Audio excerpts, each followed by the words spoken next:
Olá, uma ótima tarde para você. Está começando Sala de Entrevista às 10 da tarde. E quem visita a gente hoje é o coordenador do Procon do Rio Grande, Douglas César. Seja muito bem-vindo. Muito obrigado pela oportunidade de estar aqui trazendo informação para todos os telespectadores e todos os consumidores. É importante a gente começar a nossa conversa falando sobre o que é o Procon. O Procon é um órgão de defesa do consumidor. A gente serve tanto como fiscalização, como intermediadores entre os problemas ali que ocorrem entre os fornecedores e os consumidores, né? Qual é a área de atuação? O Procon tem 4 braços: administrativo, atendimento ao público, ele tem um braço de educação, onde a gente passa todas as informações, e a fiscalização. E como o consumidor pode ter o discernimento de quando deve entrar em contato com o Procon? Nós sempre orientamos, primeiramente, o consumidor deu um problema com uma loja, entre em contato com o gerente primeiro. Tentar acertar no local. Se o consumidor se sentir lesado por qualquer coisa ou não ter havido entendimento ali, aí sim nos procurar. Primeira coisa que a gente faz, a gente tenta intermediar essa relação para tentar chegar num consenso que fique bom para os dois. Caso contrário, o consumidor tem que registrar uma reclamação no sistema e aí o fornecedor do produto, né, o comerciante, ele vai receber uma notificação e vai ter um prazo para apresentar a resposta. E a resposta é apresentada para o Procon, no caso. Isso, a resposta apresentada para o Procon, a partir de uma data específica que nós informamos antes para o consumidor, ele vai até o Procon, recebe, né, pega essa resposta e às vezes também não tem resposta. E para isso nós temos um setor jurídico que, dependendo da resposta em que o lojista, né, o fornecedor der, a gente encaminha e abre um processo administrativo. Então o Procon é como um meio, é uma via entre o consumidor, o Procon e o responsável, certo? Porque nem sempre tem esse contato direto com quem faz a venda, né? Isso. O que nós orientamos na hora da elaboração da reclamação? Dependendo do caso, isso é uma análise feita pelo chefe da fiscalização quando é levada pelo atendente, para verificar o fornecedor lá na ponta, né? Porque aí tem o comerciante e depois o consumidor na relação final.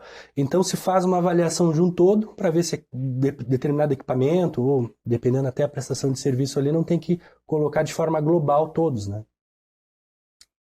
E Douglas, existe uma delegacia do consumidor, né? O DECOM. O que diferencia as duas instituições? É que a delegacia do consumidor, o DECOM, nós não temos na cidade de Rio Grande, né, nem na região aqui. Nós temos ela centralizada lá na capital, em Porto Alegre. Então ela é um ramo, um braço da Polícia Civil. Então ali ocorrem investigações de crimes mais profundos em relação à atividade consumerista ali, a relação consumerista. E o Procon não é que seja para relações mais superficiais, mas ela intermedia ali, ela fiscaliza o consumidor ali final, né? Ela é o comércio local ou as tratativas de banco e também telefonia, que a gente tem muita reclamação. E o consumidor, quando ele se sente lesado, como ele deve entrar em contato? Nós temos alguns canais de comunicação, sendo o WhatsApp, temos e-mail, telefone também, né, comercial, e o atendimento pessoal. E, inclusive, se há alguma denúncia de forma pessoal, nós temos uma sala reservada que é utilizada para isso, né? A pessoa não vai ficar exposta no balcão, no guichê ao lado de outras pessoas ali. A gente tem um espaço separado para isso. E qual o endereço do Procon aqui do Rio Grande? Na rua Vice-Almirante Abreu, número 737, no centro, na antiga rodoviária da cidade. É bem fácil de encontrar ali. É bem fácil. E os telefones também, a gente pode colocar aqui embaixo, é isso? Isso. Bora. E após esse primeiro contato feito com o Procon e a denúncia formalizada, né? Quais os próximos procedimentos? Quando a denúncia é formalizada ou por meio de WhatsApp, por telefone, nós averiguamos por e-mail, nós fazemos um deslocamento com a nossa viatura com os fiscais. Os fiscais vão até o local, vão ver diretamente aquilo que foi denunciado e se tiver alguma circunstância ali que chame a atenção da fiscalização também, eles vão fazer uma fiscalização geral na loja, no comércio, no prestador de serviço. Essa é uma das formas, tá? Outra forma é uma reclamação em que é mais personalíssima, né? A pessoa que se sentiu lesada, por exemplo, em uma compra que fez, ela vai diretamente no balcão e faz uma reclamação. Essa reclamação é gerada uma CIP, uma Carta de Informações Preliminares. Essa CIP é enviada para o comerciante vai ter um prazo para apresentar a resposta e aí o consumidor vai até lá pegar essa resposta. Quando é por denúncia, como eu falei no início, o fiscal, se tem alguma coisa para ser autuada, né, ele vai fazer a autuação, vai levar essa autuação direto para o nosso setor jurídico vai fazer uma abertura de um processo administrativo. Funciona de uma forma diferente, os prazos também ali têm uma diferença, né? E também uma outra forma de fiscalização é que nós não nos movimentamos também apenas por denúncia. Às vezes nós montamos algumas operações e vamos até o local. E aí o procedimento é o mesmo procedimento administrativo de apuração da denúncia. E aqui em Rio Grande, os números de denúncia como é que estão? São medianas, né? São medianas, mas hoje o que mais impacta o consumidor aqui são as redes de telefonia, né? Privadas, né? E os bancos também com depósitos na conta dos consumidores sem pedido e também cartões de crédito que são enviados ali sem o consumidor requerendo. E essas soluções, como elas são feitas através do PROCON? Desses casos específicos que tu me falou agora. Na nossa gestão, na gestão atual do prefeito Fábio Branco, a ideia é sempre encurtar o caminho para não gerar mais demora, mais dificuldade para o consumidor. Então, as redes de telefonia, nós temos os contatos das supervisões. Então, muitas coisas nós conseguimos entrar em contato via telefone, dá-se um prazo de 72 horas para a resolução e a gente tem em torno de 87% aí dos conflitos, né, resolvidos. Em relação a alguns lojistas da cidade, a maioria deles, e bancos locais também, temos o contato das gerências desses comércios, desses bancos, dessas instituições, conseguimos resolver muita coisa ali, sem precisar formalizar no sistema, sem precisar dar um prazo largo, que é em torno de 30 dias para ter uma resposta, e o consumidor assim sai satisfeito, porque ele consegue ter em curto prazo resolvido o problema dele. Para nós ficamos felizes com a resolução do problema do consumidor. Né? Então, atualmente, o PROCON está conseguindo sanar esse problema daqui da cidade, né? Isso aí, sem processualizar, né, de forma administrativa. A gente consegue, muitas vezes, por meio de ligação, resolver. Por óbvio que vai ter coisas que não vai ter resolução. Algumas vezes nós chegamos nos comércios também, sempre pautando pela boa educação, né, pelo respeito, e também não se chega num consenso, né? Por óbvio que a gente não vai puxar sempre para o consumidor, a gente puxa pela legalidade. Né? E a gente tenta fazer o melhor possível ali para intermediar isso, né? O que é certo. Sim. Coordenador, a gente vai para um rápido intervalo e já voltamos.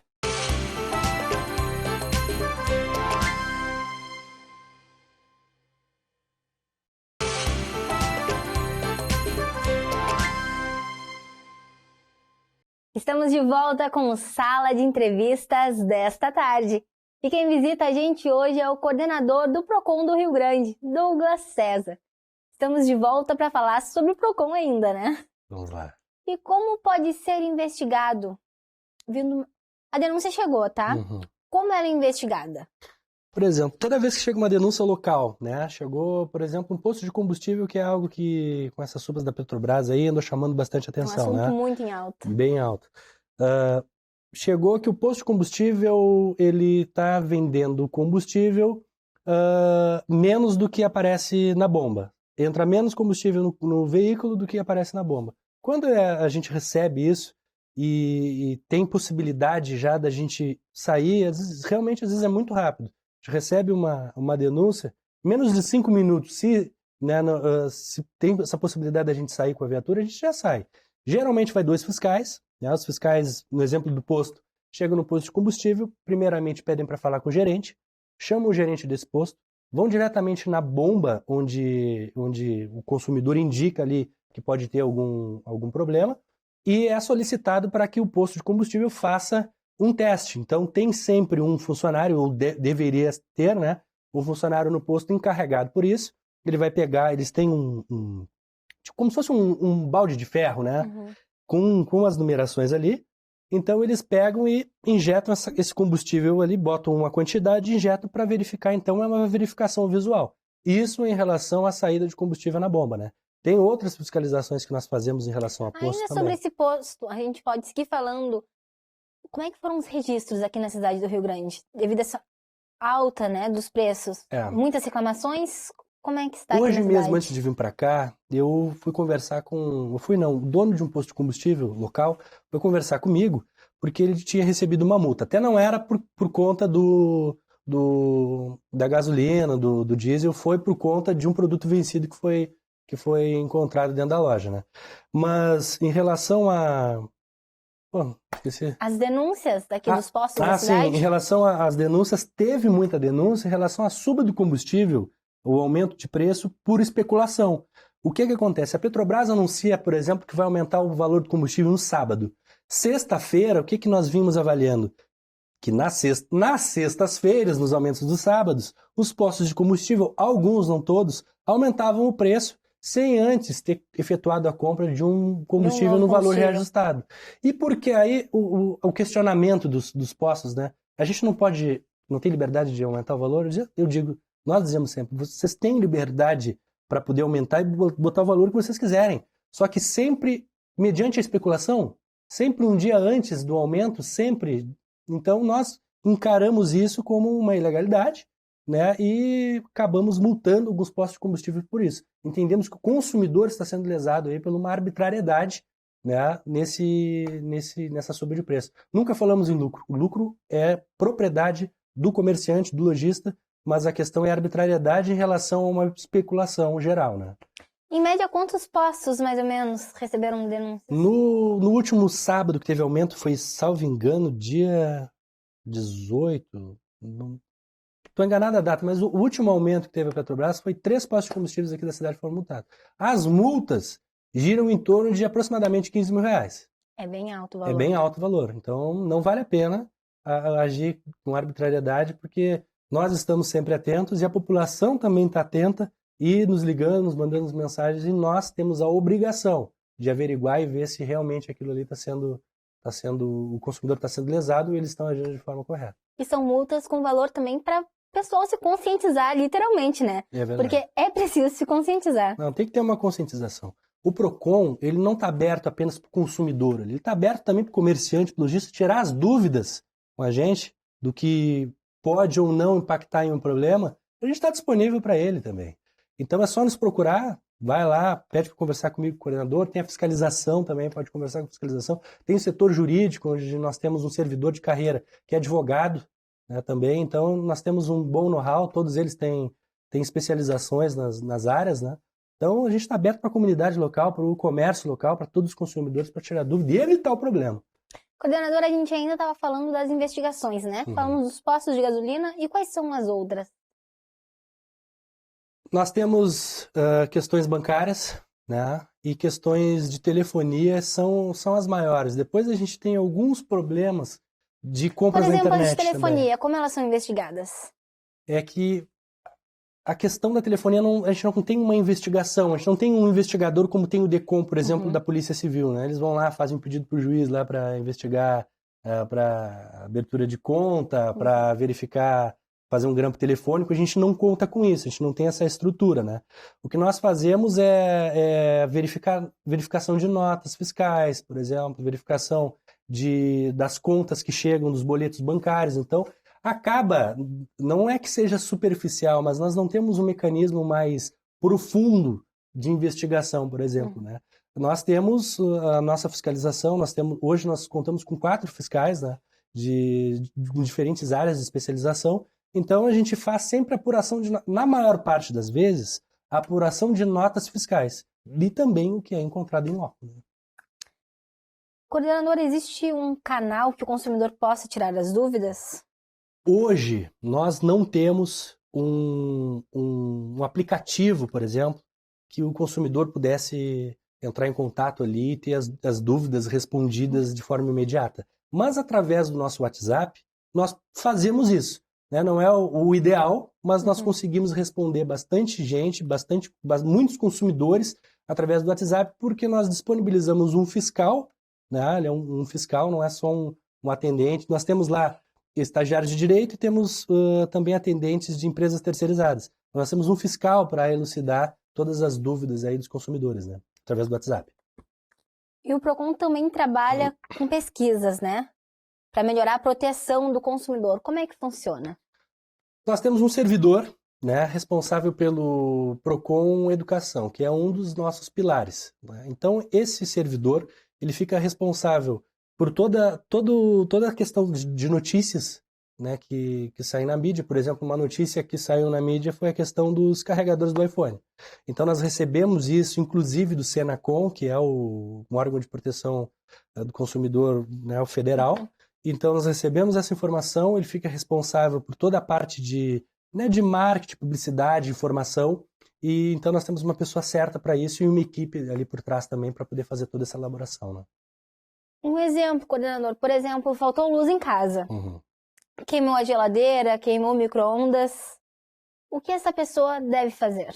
Hoje nós contamos com um profissional da CE Equatorial todas as terças e quintas-feiras no Procon para resolver os problemas mais cabeludos, aqueles problemas que administrativamente lá na companhia não se consegue resolver.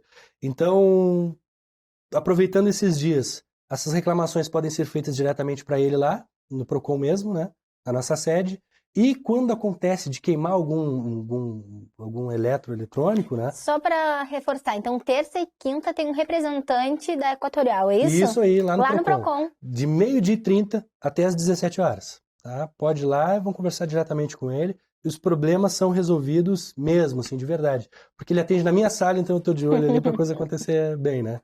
Então, recapitulando aqui, quando acontece de ter uma queima, a própria Equatorial ela disponibiliza um formulário e aí de forma administrativa pode se recorrer diretamente a eles, vai se preencher todo um formulário lá e de forma administrativa o consumidor lesado vai ser ressarcido.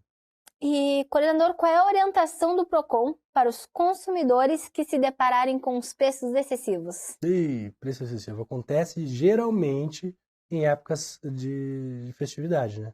Natal, Páscoa, né? Final de ano novo, aí acontece muito, Dia dos Pais, Dia das Mães, acontece dos preços subirem. Então, assim, na verdade a gente precisa de provas, né? Se não tem uma prova ali, esse preço ontem era assim, agora está super abusivo por causa do Dia das Mães. Nós conseguimos, por meio das notas fiscais também, né? Conseguir ver, só que aí, claro, acaba demorando um pouco mais, a gente dá um prazo para eles fazerem a entrega a emissão das notas fiscais. Não acontece de imediato, por exemplo, uma multa se a gente não consegue ter uma prova, né, uma prova visual, mas um pouco ali na frente a gente consegue apurar, nosso setor jurídico, setor de processo, apura, leva para frente o processo administrativo. Porque é algo como se fosse normal, né? Essas datas comemorativas, os valores vão lá em cima. E o pessoal já passou a achar normal isso, mas não é normal, né? Não é normal. O consumidor sendo lesado em nenhum momento é normal. E até é bom falar essas questões de compras em datas comemorativas, é o cuidado que o consumidor deve ter ao efetuar as compras pela internet. Nós temos um grande problema de boleto falso. E aí o que fazer quando o boleto é falso, né? Maior parte das vezes perdeu, porque quem está lá do outro lado tá para golpe. Então dificilmente consegue se rastrear. Então, uma observação que nós fazemos, e é tiro e queda.